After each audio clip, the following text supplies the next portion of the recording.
What's up, everyone? Welcome. We are live right now on CannaBuzz, and if you're joining us on YouTube or on Spotify, thank you so much for joining us. We have a great episode for you today.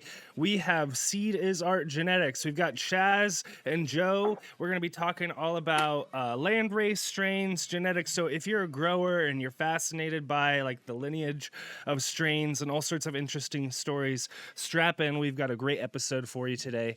But before we get too far, I need to give some folks some shout outs. First off, shout out to everyone in the CannaBuzz community.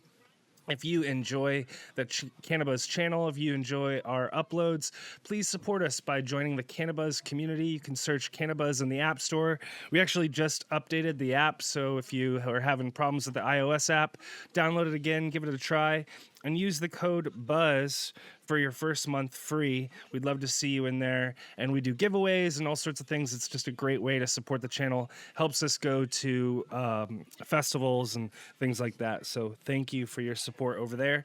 Also, shout out to lostcoastplanttherapy.com. If you need an IPM spray to help take down some bugs, or maybe you're fighting some other things on your plant, check out lostcoastplanttherapy.com.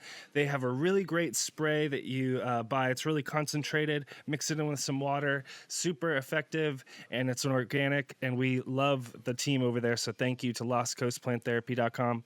And then last shout out for me, before I throw it to JR, is going to go out to sacred3mushrooms.com. If you want to grow your own mushrooms at home of any kind of variety, check out sacred3mushrooms.com. They've got a grow kit, everything you need to grow right there at home, and they've got instructional videos, so they kind of take a lot of the risk out of it, and they even have links to spores. So if you're looking for specific stuff, check them out. They can help you out, and use that code CannaBuzz for a discount.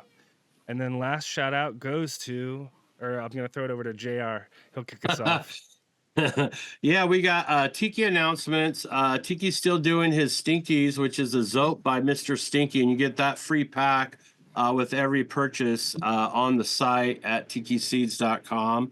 And for Raw Genetics, his promo this time is he's doing Sin Mints by Pancakes. You get 3 Fibonacci seeds with every purchase. And he just dropped his blue marker, which is permanent marker by Blue Slushies. What'd you say, Joe? Whoop-de-doo. Thanks, I appreciate it, Joe. Well, Joe joined us hype man today. No, we've got a great show for you. Well, Joe's been with us. He was with us a couple episodes back, so you can check that out. I think that was like in November. So if you want to check that out, you can go through the feed. But today we also have Chaz on the show from Seed is Art Genetics. That was a topic that Joe kind of teased in that episode. He talked about Seed is Art. So we wanted to bring him on the show. So Chaz, thank you so much for joining us today. Oh, great to be here. Thanks for having me. Appreciate it. Awesome. So JR, Chaz, kick us off. Yeah. Yeah. So I appreciate both of you coming on. And we did talk to Joe last time quite a bit about kind of his journey. And now we would kind of like to find out how your journey is kind of intertwined. And we always start our episodes off by asking folks how they fell in love with the plant and how it's gotten them where they are today. All right. That's an amazing question to start off with. So for myself, I've been around cannabis my entire life. So I was born in Maui. Actually, Lahaina was kind of my first hometown that I got. My mom owned a florist in Lahaina for the luau out there. So she was also tied to a farm and all the farmers within that area. So you can say that I was kind of like born into the cannabis culture. Out in Hawaii, more specifically Maui, and then we moved to Oahu after that, where that continued. My very specific love for cannabis, I would say, because it has been intertwined with my life, I've got to see it interact a lot with just culture in general. With growing up, I got to see a lot of the dark side of Hawaii, a lot of the drugs and those types of things going on. And because I got to see all of it, kind of exposed to all of it at a young age, it was always really interesting to me that, cannabis, even at a young age, I could always separate that out from like the energy of the other, things like drugs and violence. And I got to see that there was a contradiction between that. Although, like in Hawaii, because they were all illegal, they were kind of all in the same bucket, whether it's cannabis or if it's methamphetamine.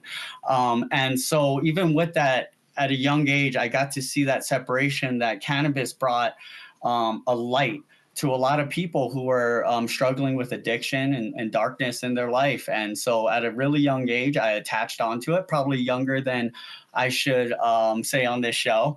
But, I could more specifically remember my first outdoor crop in Hawaii. I was about 15 years old.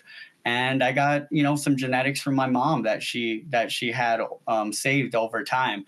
And I had very little instruction other than to help with my mom. And as I was growing it outside, I was just really building a connection with these plants at a young age.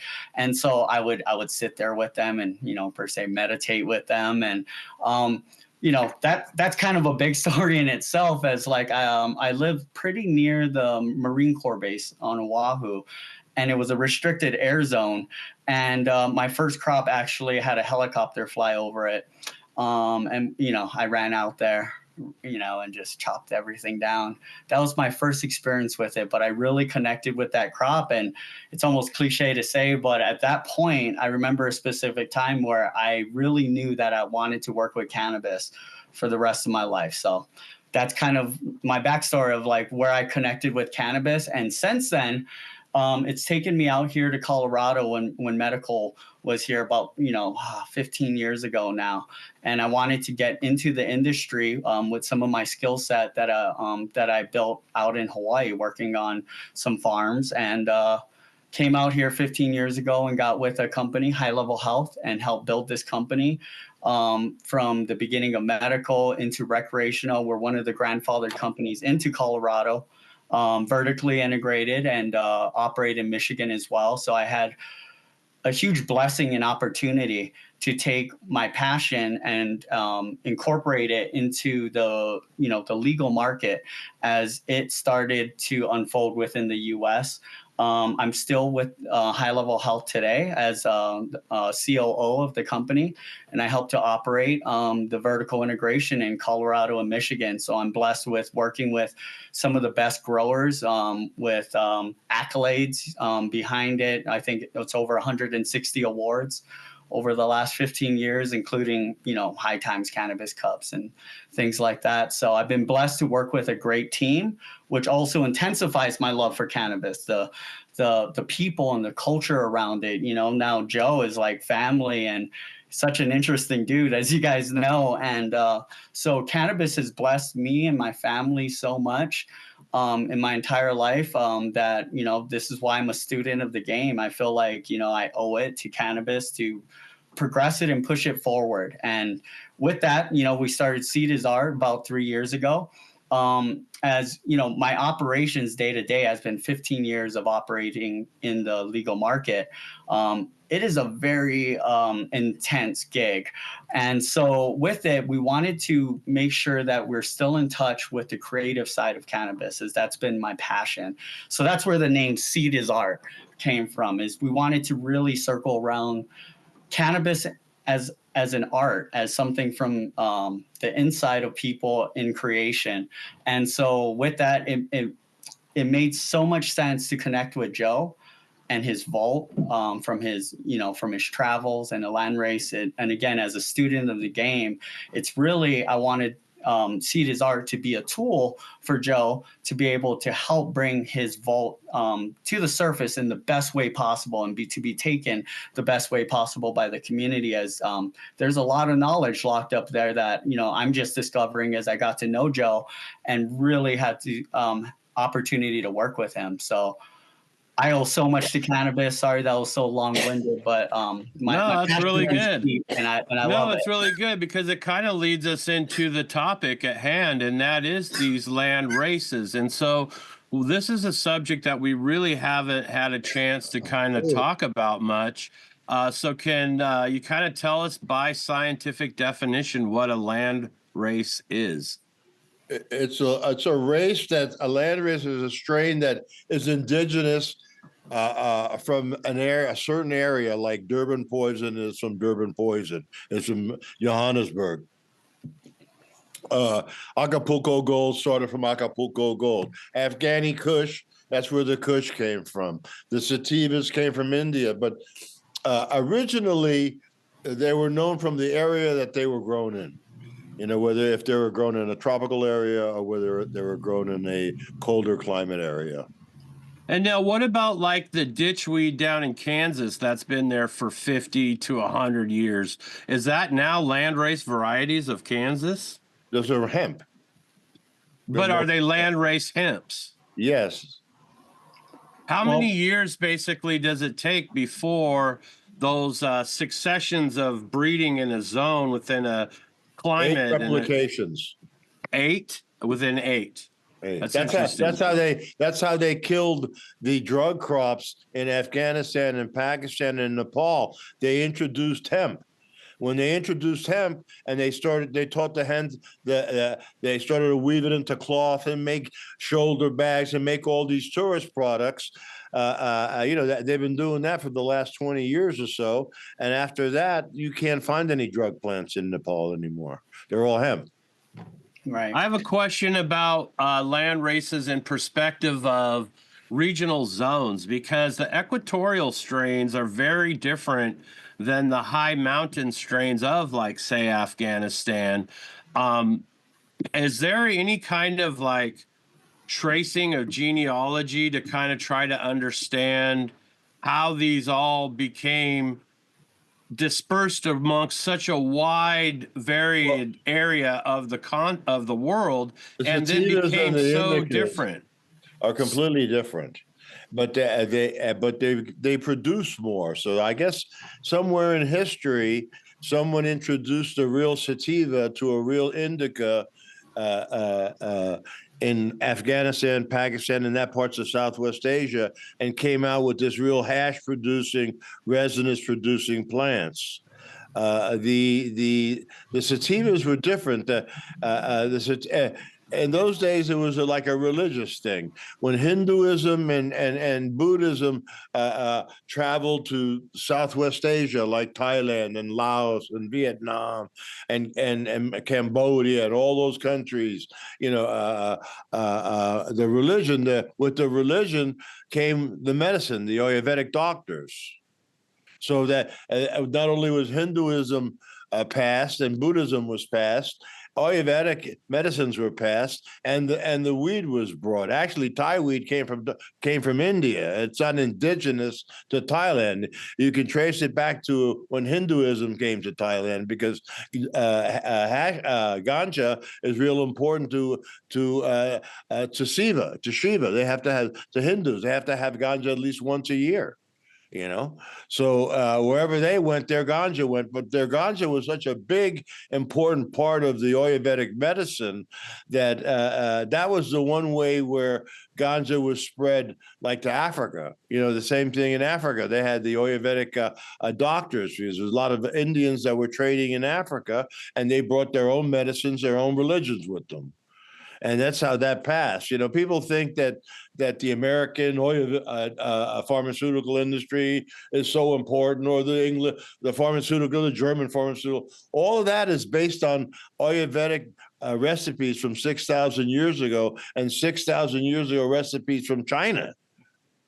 That's where most of the medicines of today come from those roots. So in our modern like repertoire of cultivars, what are some of the landrace varieties that we would know here in the States? Well, in the States, you may know Durban poison, you may know some sativas, some Colombians and stuff, but really everything is mixed now. You can't find a pure strain in the States unless you buy it from Cedar's Art. I mean, if you get a strain from them, it's going to be pure. But people use the word Durban poison just as a selling point, has nothing to do with where the strain comes from. It's something in his own backyard or in his own grow, and he just wants to name it something that'll sell. Sure, that happens a lot. So Right. can you give us some examples of landrace cultivars that have been worked into something that have really taken over the market? The mints For the cookie strain. for the cookie strain, yeah, the mints from the cookie strain. That's a Durban poison and an OG Kush. My OG Kush. That's why it has a little bit of a lemony flavor to it.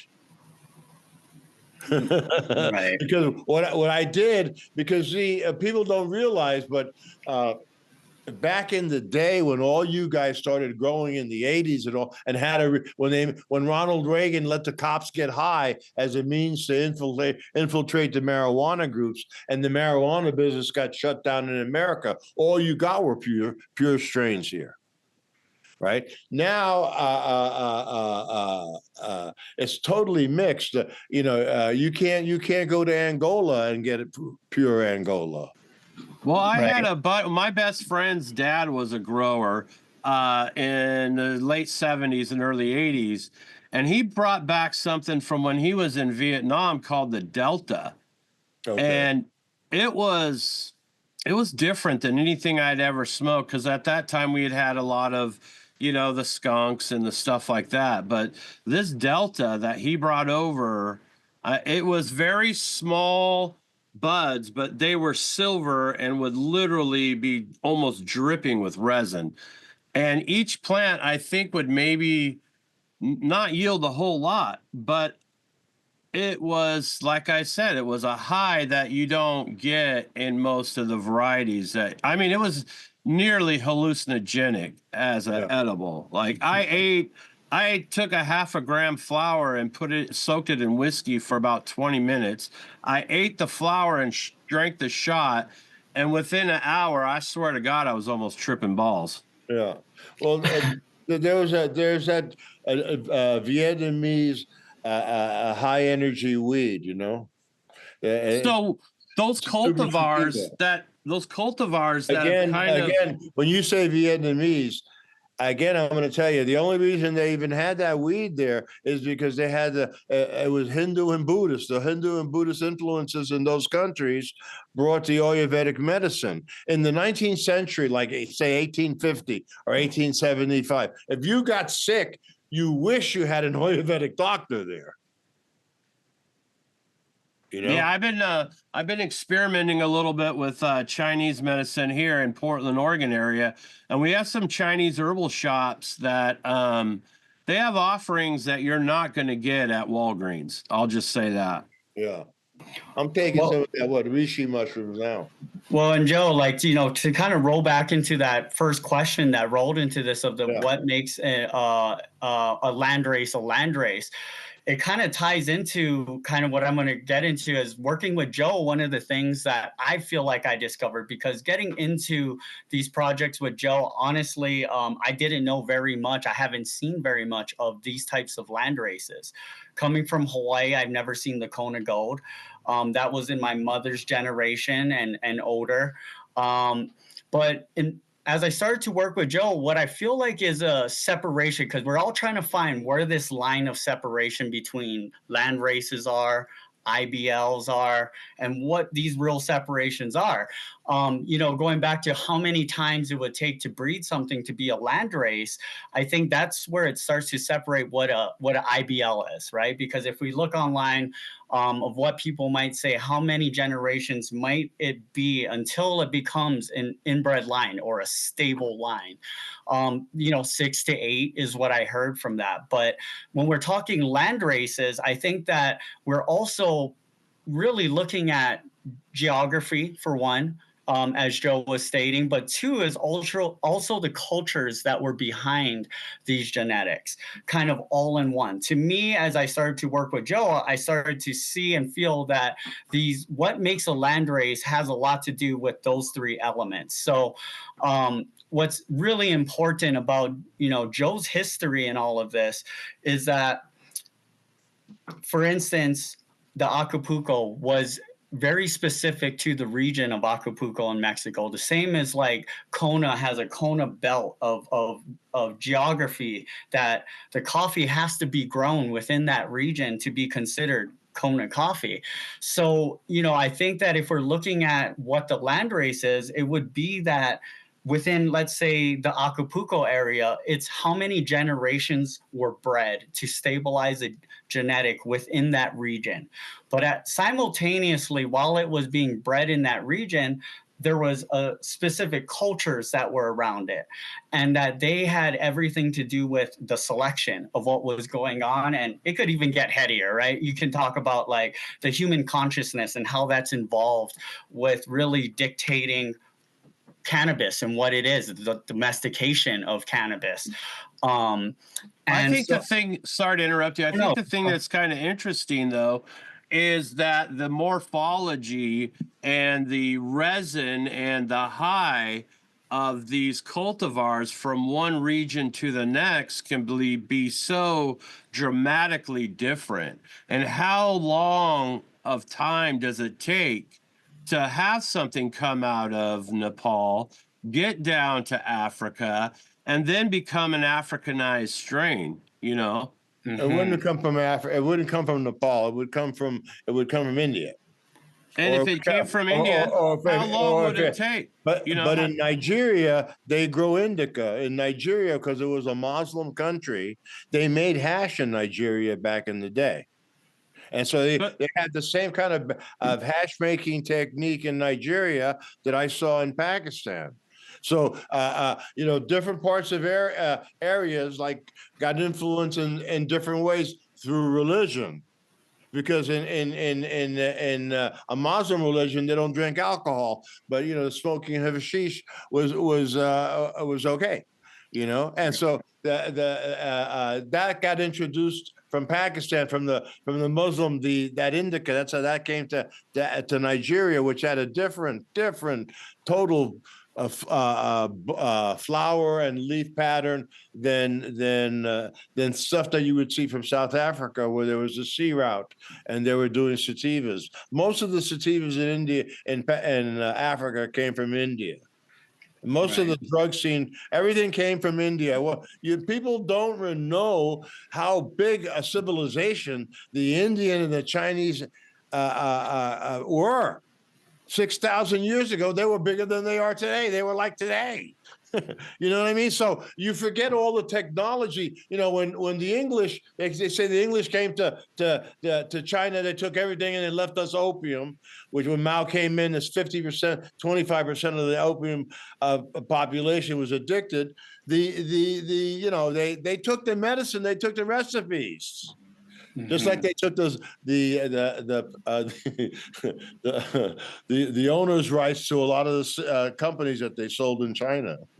Right, but Joe, to answer JR's question, it would be around 6 to 8 generations, right? If he's trying to understand how many generations to create an IBL within the landrace, like within. But my point is, listen, Joe, my point is if I took a cultivar from Pakistan and I brought it down to, say, Thailand, and I grew that there, it would not morph into a sativa in 8 generations that matches. It wouldn't grow after the first generation because it just would not do well there.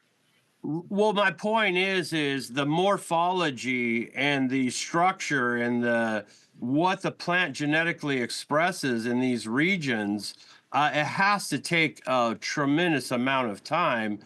That's the reason that Phylos was such an important tool for growers and for people like me and for Chaz to be able to work with, so we can trace back where the hell the shit came from. Because scientifically, that's how you would kind of describe what a landrace is with science is using like Phylos's DNA library. Yep. Genealogy. Yeah. Yeah. It's a shame That that scared went to people. shit. Phylos's Mhm. library scared people. Well, It did. not only that, Yeah. I think it's a shame that the whole movement and what the potential of that could have been compared to the outcome of what happened. I think it's a shame. I Yeah. will say I agree with you, Joe, that I bet a lot of people were afraid to find out that they were just rehashing the same old shit and calling it something else. Yeah, it You wasn't know what I actually mean? blueberry or whatever. Yeah. Yeah, it's ridiculous. It's ridiculous. And then it's the same shit, different, same shit, different taste, same taste, sweet taste, and different name, but it's the same shit. Well, Yeah. and then also the history of what went on. Like again, there is a lot of things that were changing in the laws as genetics were kind of figuring its way through the U.S. So there's different generations as well that really influence what the genetics are today. And I think that's why I was kind of stating on like the group and the people that were behind these land races. One of the most interesting things that I discovered working with Joe on these land races was that people put a lot of different types of intent and like group intent towards these genetics. So like the people, let's say in Nepal, right, Joe, like in the Nepalese strain, like the blue dragon, for instance, Blue the Dragon is intent an Indian strain. brought to Nepal, correct? No, No, no. I brought it to you and me will bring it to Nepal. Okay, so in that strain, it was the Buddhist community that was behind that genetic, or Hindu or Buddhist Hindu. No, the India, Nepal is a Hindu country. Yeah, and So so their intent for that Ayurvedic strain, though. medicine is very big in Nepal, and the best hash back in the day was from an Ayurvedic doctor because they went up there and pressed and hand rubbed the plants themselves. Right. And so did they have multiple varieties for multiple ailments and multiple uses? There was multiple uses, and yes, they had some different. They had some stuff that they pressed from weed that they grew in India that did certain things, and they had hash stuff that they had in Nepal that did certain things. Yeah, the Ayurvedic doctors could tell that they had certain strains, specific things. Yeah, definitely. That's strain specificity or whatever. It goes back like 5,000, 6,000 years. That's nothing new. Well, the thing is only thing that's new is you. The thing is me. that it's tragic that we have lost and we've decimated all of this ancient knowledge and our connection to the plant, and now we have to use modern That was science. purposeful. We now have to use modern science to figure out what had been figured out over eons and eons of time. Right. And Exactly. to kind of cap off on that conversation, like the intent, I think is the biggest thing that influenced what the genetics are today. Because again, you go back to what we would call these landrace genetics, and people had specific reasons behind these strains, right, for their region. And if you think about once those land races were brought over and turned into F1 hybrids and so on into the US, you went through this stage in the 80s, maybe late 80s, 90s, where it was about hiding your genetics, right? So if you're thinking now in the US, we're growing, but what we're doing is it's illegal. We're hiding it.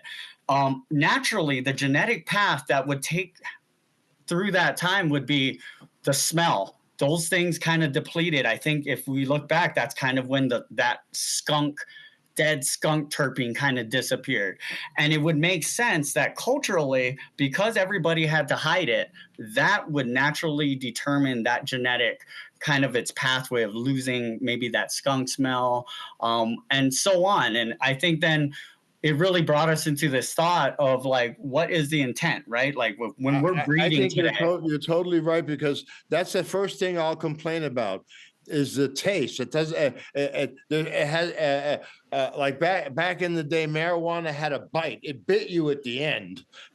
and it had a bite. Thai had a bite, a certain flavor and a certain taste that you're smoking Thai, and it had a bite. It bite you, the terpene, it's missing taste. The taste is gone. Well, that's kind of my complaint about everybody obsessing about the wash. Now we're selecting cultivars for the wash. And what is that going to do to the gene pool, but bottleneck it even more? Oh, totally. And I think if you drill that down even more, because I work on the recreational side of the market, and I'll tell you that because the customer base, when they come in, 90% of a customer base, what they're going to be looking for today is going to be high THC and aesthetics. Those two things are got to be a 90% of what people are looking for when they're coming in. So naturally, breeders are going to work around that, and you drill that down even more, and it's sad, but then the intent becomes money and becomes the dollar. And so that is, to me, if you're talking land races to modern day, that is kind of a big separation if you go back to intent and what that was. There was a lot of different pure intent. True. Yep. Yeah, that's kind of the bastardization of our plant, and that's kind of the duality of the plant. There is that ultimate good and its purpose for humanity, and then there's the other side of what happens with the plant that is not into the best interests of humanity.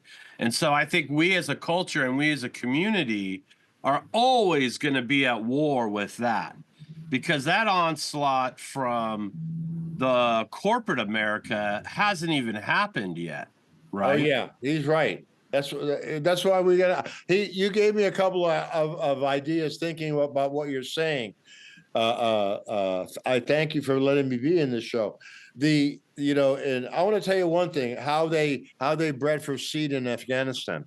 In Afghanistan, when you went in Afghanistan, every farm was independent, and every farm had its own flavor and its own taste, its own thing. So when you went to a farmer, what he would do is he would grow like maybe 100, 200 plants, but he'd only grow one plant on one side, one plant in the middle with one branch.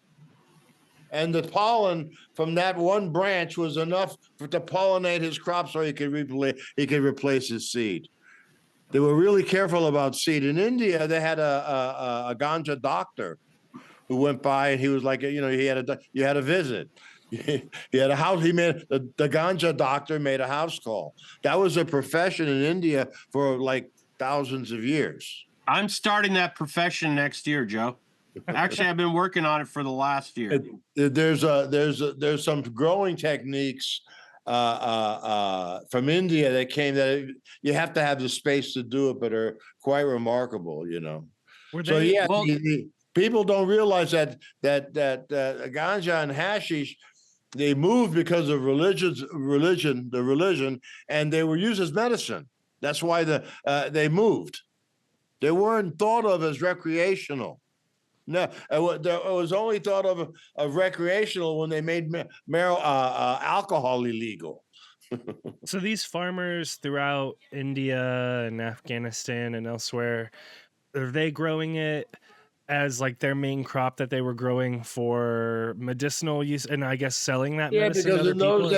Those days, the average Afghani only made a few $100 a year, $300 a year. So if he grew like 50 pounds of 50 kilos of hash and he sold it and he made a couple of $100, that's his income, right? Yeah, that was an income. Well, I think that kind of speaks to what Chaz was saying, in that the plant provides. The plant provides in every way.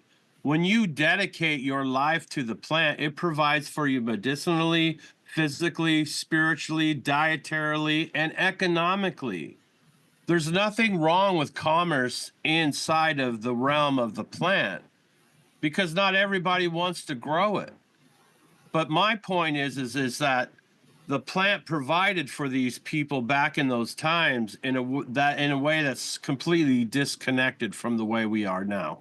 Well, that's why it's prohibited.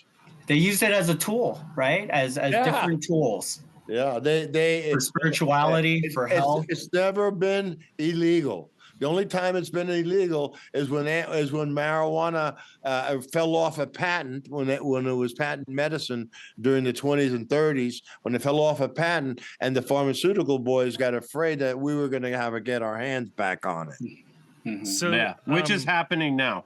which is So- happening now. for this next like half of the conversation, let's dive into let's name some of the land races that you guys have, and then Joe, I'd love for you to maybe talk about how did you come across these. So we're getting this picture of like Joe's this magic dude that's collecting seeds from all over the place, and he's got all these like wild ass stories. But how did you come into this stuff, man? Well, I was a smuggler, and but the thing about it is that when after I'd gotten off, been on the run a couple of times and came back and couldn't take it anymore, and I got beaten down by the drug war, I figured, and then I got a license in Colorado. I was one of the first 100 to get a license in Colorado. When I got a license in Colorado and I can grow my own, then I got back in the cannabis business. But when I was out of the cannabis business for a while, it's because, man, they chased me they grounded me. They ran me up a tree. Yeah, where am I going to go? So the thing about land races, it was all land races back in the day. You got it from Panama. You got it directly from Colombia. You got it directly from Guadalajara, Michoacan or Culiacan, or directly from the source. You don't get that anymore. All you get is like a mix mosh, who I say same shit, different mix, different name. That's all you get now. That's all you get now. So I preserve some. And basically, when I got into the seed business, I made one point that I would not have skunk number one in any of my strains, because right from the very beginning, I realized that skunk was a genetically marketed brand that was being passed out by the skunk man, David Connolly Clark, Wild, all that whole group. As a ways and means to one day claim that all pot's his.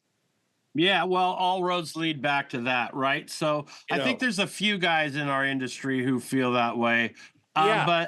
But what I want to ask But I've been saying about, it before anybody else did. I realized that. Well, I know what the police looks like. Joe, what I want to ask you The is real you told me briefly a story about how you had hooked up a bunch of dudes with some seeds that you had collected from all these regions. Yeah. And then you left with what their work was that summer with a number 10 can full of seeds. Can you talk about that? That seed is the backbone of the industry from the 80s, from the start of the 80s, because a friend of mine was working for me, was running my warehouse, and he collected seeds. I had Jamaican, I had, well, very few Hawaiian. If you got a seed from Hawaii in a package, very rare. Pay whatever you want, but Jamaican seeds, Colombian seeds, Panamanian seeds, seeds from all over. And at the end of the year, we collect them and give them to the farmers in Hayes, Kansas, at the University of Hayes. And these farmers' sons were going to college, and they would grow corn on their father's land, and they put the corn in. They plant the corn in once a year. And then they come in and collected that at the end of the season, right? Well, when they planted the corn, these guys would go in and plant pot next to it, each plant, and that's how that seed got got grown. And what happened is, before the corn was cut, they'd go in and get the plants. Now the plants were always seeded, because there was no way we can say, oh, this is a Colombian side, or this is this side. No one was even thinking that way then, right? And so the weed came out. It had all these different smells, but it was seeded. I couldn't sell it. I couldn't sell it. And so I took it to California and I sold it to in Northern California to some hippies I know from Goa and back in India, and they bought it and started growing it outdoors. And from there, they got the catfish, the D's, all these strains that came out, dog shit, the gaseous smell that comes from that batch. And so that whole stuff was growing already in Northern California that came from basically from the Grateful Dead, because my seeds went to the Grateful Dead's group. And so they would go from those days. The Grateful Dead kids would follow the Dead from city to city, to city, and they made money doing whatever they needed to do on their road. And so, So I have a question lot for of you, our Joe. weed went that way. How many seeds would you say got distributed when you landed over there in California? Well, there was 20. It was 28 pounds at 2,200. So there was 28 pounds of seeds, pure seed. Very. If you cleaned it all up and you got a couple joints, you were lucky. It was just seeded, really seeded pot. And so that's what happened. And I couldn't sell it, but they did sell it in Crested Butte, and Crested Butte. What's it, the Chem Dog? He says, yeah, I was up in Crested Butte and I got this one. I bought a bag of weed and there was a seed in there, and that's where I got the Chem Dog. He got it from Joe Pietri. That's where he got that from. And I was selling weed in Crested Butte everywhere. We tried, and my buddy Ace is from Crested Butte, and that was like the only place they really could sell it. And I had really pricey weed in those days. I had the really good Thai sticks. What about Chief Hosa Pass, Joe? What? How about Chief Hosa Pass? Because that's how it connects, the Chief Hosa Pass house, because that's how it connects to that whole Grateful thing.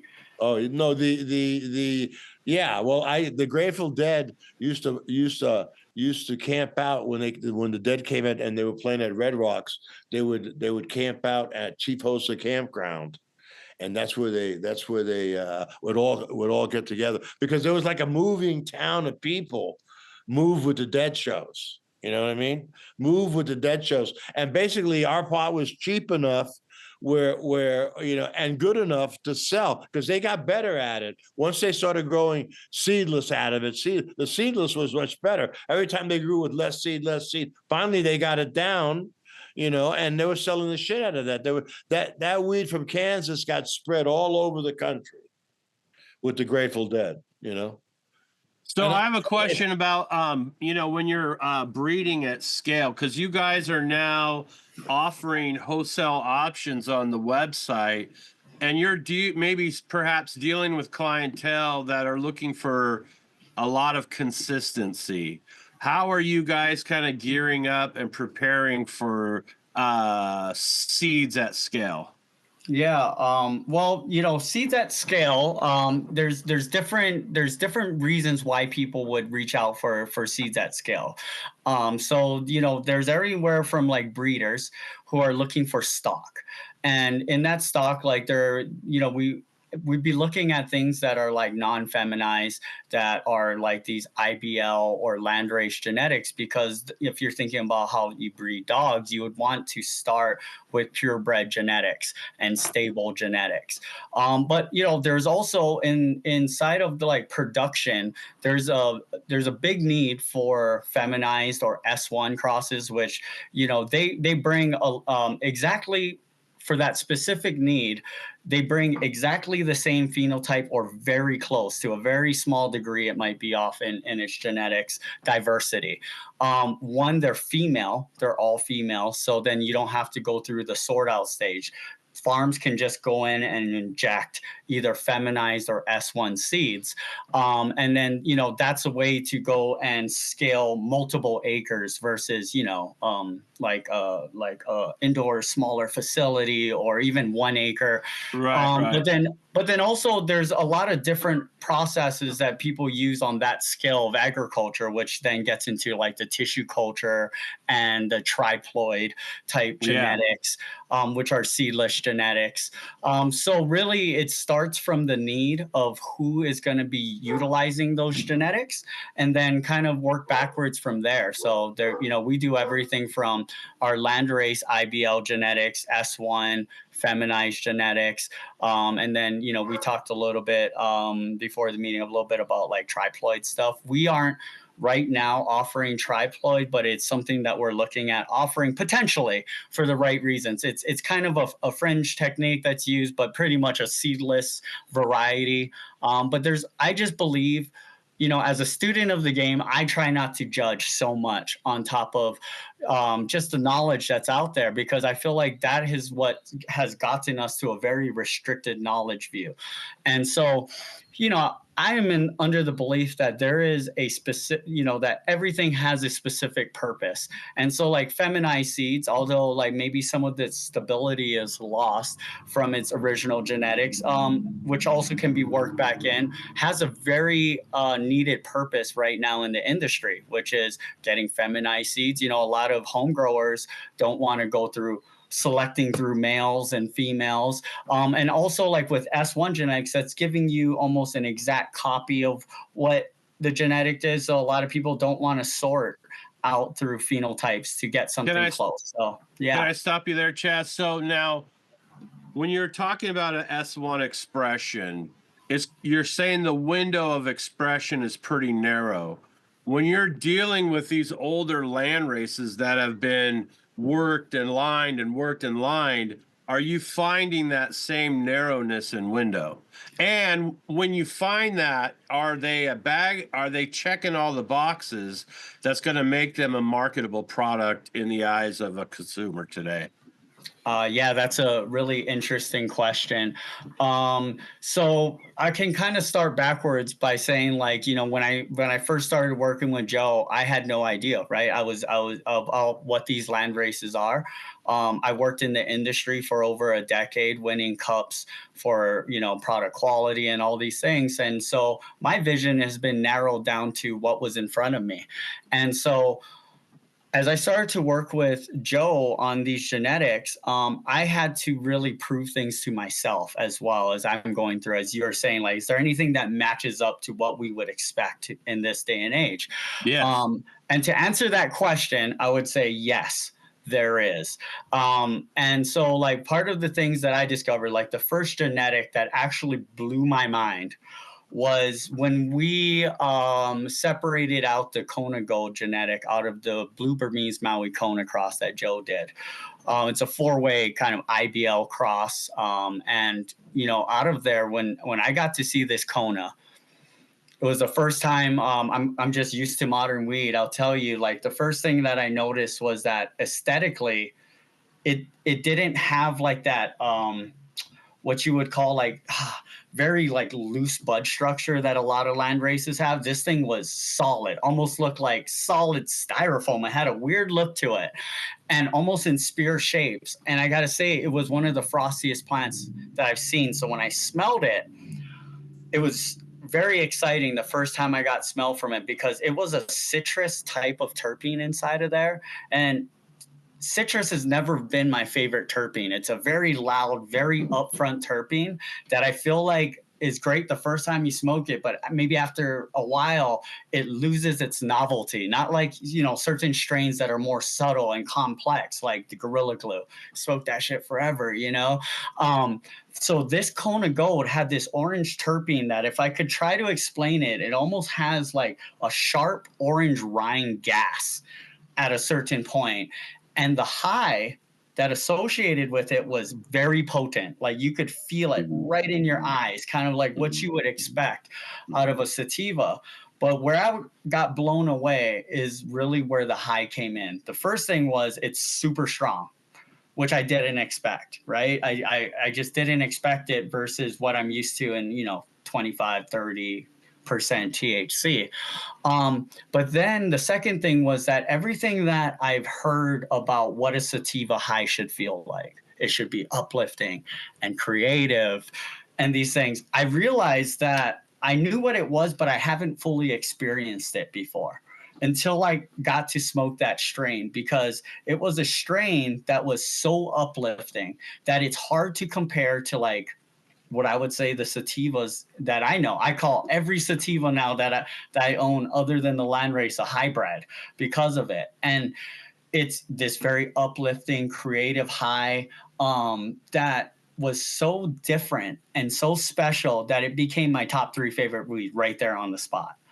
And so then the second strain that I got to see was the Mazarai Sharif, which is a pure indica strain. And it broke every paradigm of what I believed an indica was. Because, you know, Joe can verify this, but I got to grow this out and select it and see it. It's a big, tall, bushy plant that has medium to skinny sized leaves on it. And it has like almost like this amazing, like creamy blueberry terpene that's on top of it. And when you smoke it, the high is even different than I would expect from a pure indica. It wasn't as couch locking as I expected, but it did bring a lot of medicinal relief. It was the first strain that, because at the time I was dealing with some sinus issues, that I was like inflamed sinuses. And I remember I was at Joe's house and we took a hit, and I was dealing with that because I was traveling all night. And so when I hit it, I felt it actually get relieved, like almost like a allergy medicine, almost, where I noticed it. Not like, hey, maybe that helped. It was like, holy, I feel something actually working along those lines. And so, you know, there's strains there that blew me away because, yes, they can stack up to the modern day aesthetics, terpenes, and high. But then it has this extra layer going back to the intent and the energy of the strain. You know, I believe that after working with Joe, one of the most special things about these strains is that these groups of people put their combined intent and energy into this genetic implant. It's a very metaphysical look at it, but yes. I'm a medical provider, and I always have been. And in my mind, the thing I see locked up in all of this is the return of a pharmacopoeia that could serve its people, right? I would agree. Because we're not going to get it in what's in the market today. If I buy seeds off the average seed catalog, I'm probably not going to get the variety of pharmacopoeia that I would get out of all of this stuff that's been collected with all of that intent, with all of that chemistry. Because at the end of the day, the chemistry in the plant is a key, and you're the lock. And how that key fits inside you and whether it locks or unlocks you, you know, that's between you and the plant, because it may do that for you, but it may not do that for me. You know, I may be very ADHD, and what you're describing as it lifts me up and takes me this way might actually just kind of calm me down and make me not freak out so much, you know? Yeah, and that would maybe be a thought, you know, and I would say that until we all really actually, you know, get a little bit more research with this type of strains, that it would be really hard to say, because almost in my perspective, being, you know, around weed for this long and growing it and being in it, I almost feel that maybe some of the anxious feelings that came from modern day sativas of what all of us know is not truly what the sativa high should be. It's a hybrid high. And, you know, like going down the pathway of medicine. Or a cultivar of expression that just got worked in. Yes, the expression of the cultivar, because like saying there was groups that their intention was medicine, right? Now, when that made its way through the US in the 90s, not saying that no one did, because I can't fully say that, but I would assume that a lot of people who were breeding at that time were not looking at, hey, is this a medicinal benefit? It was more like, is this going to sell? Can this be 8, hidden? 9. Is Can it I get short it done so in I 8 can weeks? keep it in an area? Can it get done in 8 weeks? The intent for sure can change cannabis and its usage. It's a tool, just like anything else, like a sword, you know, or fire is a better expression. It can bring death and destruction, or it can bring life, food, energy. But the intent of the human being, I think, is the most important thing to that tool. And that's the Landrace kind of message behind it. That is amazing.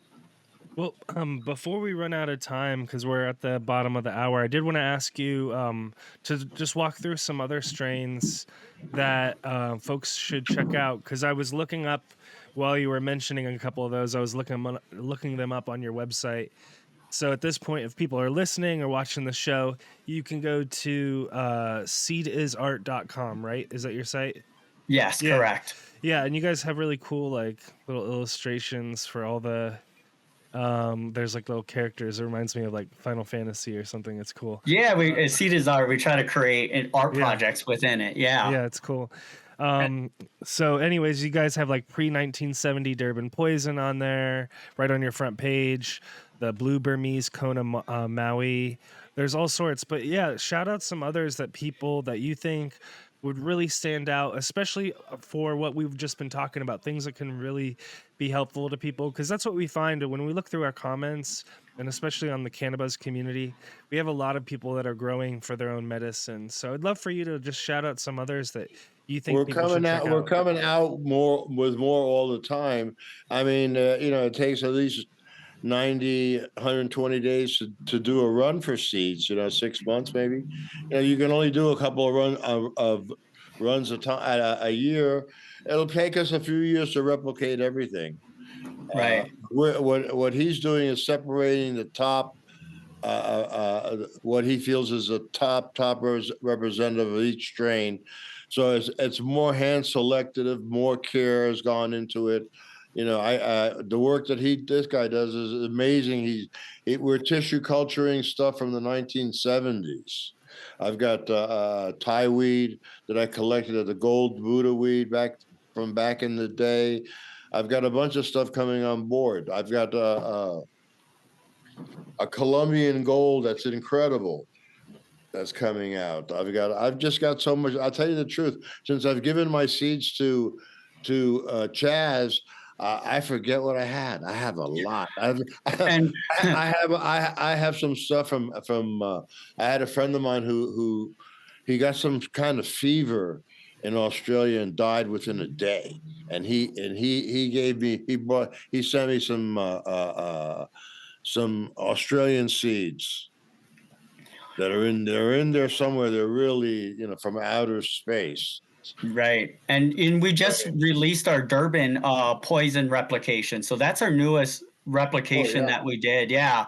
And that's, a pre-1970, we used that marker on there because it was before the war on drugs. That's a big, as we talked about, like there's a lot of things that happen culturally and to the strain, different laws affected it. And that's a big one. So, when we released that, there was a lot of skepticism by the community because they're like, okay, you're claiming original Durban poison or Durban, and we have to explain, like, that's why for me, I'm obviously not old enough to even know what that is. Joe is one of the only people out there that have gone into that regions during that time, have stepped foot. And, I have looked at this vault and we're talking, the reason why he has a hard time saying what is about to come out is because it was every single region pretty much that had cannabis around the world, not just like Africa. It's every valley, every community in Africa. There's a lifetime's worth of work that Joe collected. We are replicating these as much as quick as possible, but as responsible as possible as well. We're doing tests with it, and we have to check out the replication for stability. But right now, Durban is the next one. We're looking at replicating the Thai strains that was coming in from Thailand during that same era. Also, we've got like the Blue Burmese Maui Kona. I always recommend that one. That's the biggest plant I've ever seen. It's a long time finish. If you have like if you were, somewhere like in New Mexico or Arizona, had a place where you're going to have sun and strong sun for 14. Man, it's perfect. The thing is so huge that one is a 10 by 10 easy. It's a huge plant, It's a huge plant. And if you start, that's without stretching it, just letting it do its thing. It gets nuts. That plant is nuts. So with a modern, that kind of leads us into the last question. With the modern seed market, how do you plan to pitch those longer weeks to folks? And how do you plan to stay competitive in such a saturated market? Right. The first thing would be uniqueness, right? Like, I think that Joe's vault is unique, the most unique vault in the world when you're talking about land races.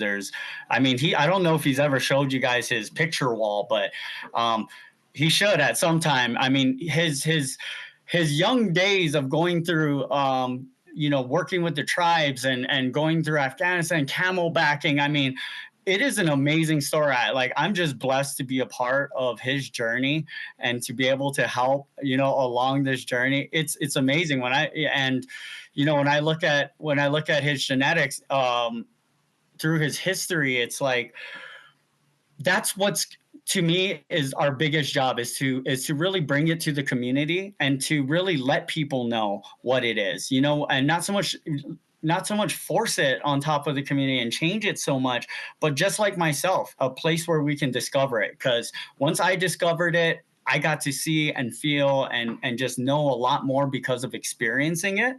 How it's gonna match up to like high THC, that's a tough question, right? Because if the demand is high THC, a lot of these strains were bred down into high THC. What I will say is that the F1 hybrids, for one, is going to be the thing that's the most unique, interesting coming to the community, because that is that when you take like a pure Landrace or IBL sativa and indica, and you do that first crossover, there's that hybrid vigor cross that is talked about. It's like the apex of all breeding, and that's when it can bring out its most vigorous genetics. Now, that can go down its own rabbit hole, but I just want to leave this example as we just tested the Chem Mazar, which is we IBL the Chem, and then we have the Mazar I Sharif that I talked about. What's interesting is on that F1 hybrid, we tested it indoors. So the question becomes, how is it picking its vigor? How does it know what is better? Because unless it has a rainy climate or a humid climate, how could it pull that genetic, or why would it pull that genetic? And so what we got to see is very interesting, is that this first crossover of these F1 hybrids can live up to the standard of every award-winning strain that we've ever won with, because it was so strange that it almost feels like there is how almost like the double slit experience, almost like how a conscious observer now it's not fighting for survival by saying I need to be taller or I need to be mold resistant. What it's saying, I think, and what it looks like is it came out to be ultra frosty, super poppin' terpenes on top of it. And it just seeing that, it makes me very interested in wondering on, is it picking its genetics now to be selected, like its survivals to be You see selected? what we need in real breeding today, because he has the right attitude. That's why I'm hooked up with him. Shiva brought me to the right place, man, and that's why I'm hooked up with him, because there really are very, very, very few real breeders out there. And Well, the their problem, knowledge Joe, is so little. It's so little. It's funny. the problem I'm seeing though is that there has to be sustainability in this project economically. You know what I mean? And to be able to work through these lines and still be able to maintain a cash flow is got to be an obstacle that you guys got to deal with. And in my mind, I would love to see you guys just become some giant nonprofit, taking a bunch of money and be able to really do what you need That's to do exactly, you nailed it. to honor and work these lines and give these back to the people, back to humanity. You nailed it, JR. And that is actually the project that we're working on. What we were on a meeting for this morning is working to open up Nepal for cannabis. And, as Joe worked with Nepal there, we're looking at a medical research grant out there as one of the projects going on. And there's no better service to humanity for this cannabis vault than to put it into a medical research project. If you talk about starting it with if a lot of people, let's say, are studying, let's go to, like a cookie strain, a popular strain, it's just, I'm not going to say it's bad, but it doesn't have the diversity that it got drilled down into the cookies, right? It's just one expression. Yeah, it's a very expression. specific expression versus that where his vault has these genetics, has the capability of finding if there is any cannabinoids that need to be isolated and discovered and all of those elements. So you nailed it right on it. The best service that we're looking at to do with this genetics is the medical research project and bring it back to humanity. Word. I'd like to end on that, Hugh. The Afghanis and the Pakis are very, very, very uptight about losing their genetics, and they've come to me and want me to give them some genetics back. And so we need to really just open up and be good to these people. And they want to give us the good stuff. They've always been good to me, so I'm hoping to go back to Pakistan here soon. That's awesome. Yeah, well, I hope you do, Joe. I hope your journeys continue. It's a beautiful part of the world. I've only had the fortune to go to Goa. I went for work like 6 years ago or whatever that was, and that was just a really cool experience. And so yeah, shout outs to our homies in India. Goa's really changed. It's really big and modern. And I rented a small little house on the beach in Goa for $10 a month. Beautiful beach. I used to help the fishermen pull in the fish at night, and I'd buy my fish fresh right from the ocean. Yeah, it's beautiful. Yeah. It's like the Hawaii of India, basically, is how a lot of people describe it. It's not like that anymore, though. It's all built up. Yeah. It's yeah, I won't say anything. It's like the Big Island. It's like the Big Island. Dope. Well, anyways, thank you guys for hanging out with us today. We really appreciate it. This is a really cool episode. If folks want to check out everything that we're talking about, go to seedisart.com. Like I was saying, I was checking out the site. It's really cool. There's tons of different strains. It's not just like a few. There's all sorts of things. They're like filtered out or sorted out into different categories and stuff. So definitely check it out. And some really good descriptions for the strains too, which I appreciate. So thanks guys for putting in that work as well. Thanks everyone who supports the show. Everyone in the CannaBuzz community. We had a few folks that watched us in the live stream in the community. Shout out to Garden Gnome 599. He says Joe for president. And and Crazy Pop Mom, who also joined us, and everyone else in the CannaBuzz community. Shout out to you guys. Shout out to everyone on YouTube or on Spotify. Leave us a comment there. We'd love to see you there. And as always, JR, Growers love. Peace, everyone. Have a great rest of your week. Thank you.